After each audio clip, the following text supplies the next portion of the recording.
আজকে জুলাই জাতীয় সনদ বাস্তবায়ন প্রক্রিয়া নিয়ে যে আলোচনা, সেই আলোচনায় আমরা আগেই আশাবাদী ছিলাম, আশাবাদ প্রকাশ করেছি যে আমরা একটা ঐকমত্যে পৌঁছাতে পারবো এবং দুপুরের ব্রিফিংয়ে আমরা বলেছিলাম যে আমরা একটা ঐকমত্যে পৌঁছানোর কাছাকাছি আছি। আজকে যে জায়গায় এসে আমরা বৈঠক মুলতবি হয়েছে এবং আগামী 8 তারিখে দুপুরবেলা আবার শুরু হবে, সেই জায়গাটা হচ্ছে যে আমরা মোটামুটি একটা ঐকমত্যে পৌঁছেছি। সেটাকে সুনির্দিষ্ট করে আবার লিখিত হবে এবং তারপরে হয়তো যদি কোনো সংযোজন থাকে সেই ক্ষেত্রে চূড়ান্ত করার জন্য হয়তো আমরা 8 তারিখে আবার বসবো। মূল কথাটা হচ্ছে যে বর্তমান সরকার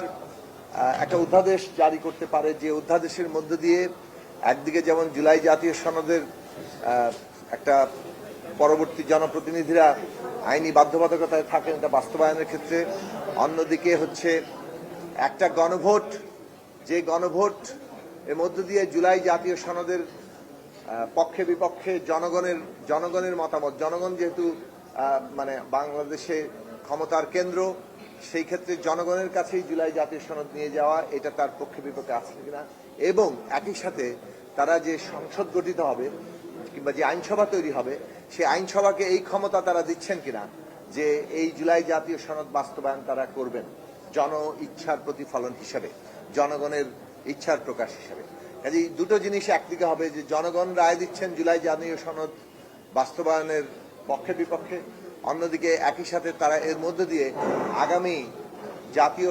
কিংবা আগামী যে আইনসভা, সেই আইনসভাকে এখতিয়ার দিচ্ছেন এই জুলাই জাতীয় সনদ বাস্তবায়ন করার অধিকার হিসেবে।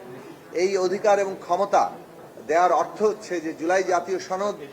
সংবিধানে যখন গৃহীত হবে, এটা আসলে সংশোধনীর ঊর্ধ্বে, এটা একটা মৌলিক সংস্কার, যে মৌলিক সংস্কার সম্পন্ন করার মধ্য দিয়ে এই সংসদ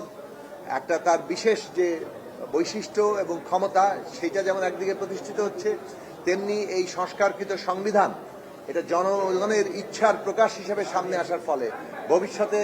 আদালত একে প্রশ্ন না করে একে সুরক্ষা দেবে। এই বিষয়গুলোতে আমাদের ঐকমত্য হয়েছে। এই ঐকমত্যের জায়গাগুলোতে লিখিতভাবে আসলে আরো সুনির্দিষ্ট জায়গাটা আসবে এবং সূক্ষ্ম বিষয়গুলোতে কোনো পার্থক্য আছে কিনা তার জন্য আমরা আরো 3 দিন এই সময় 6, 7 এবং 8 তারিখের দুপুর পর্যন্ত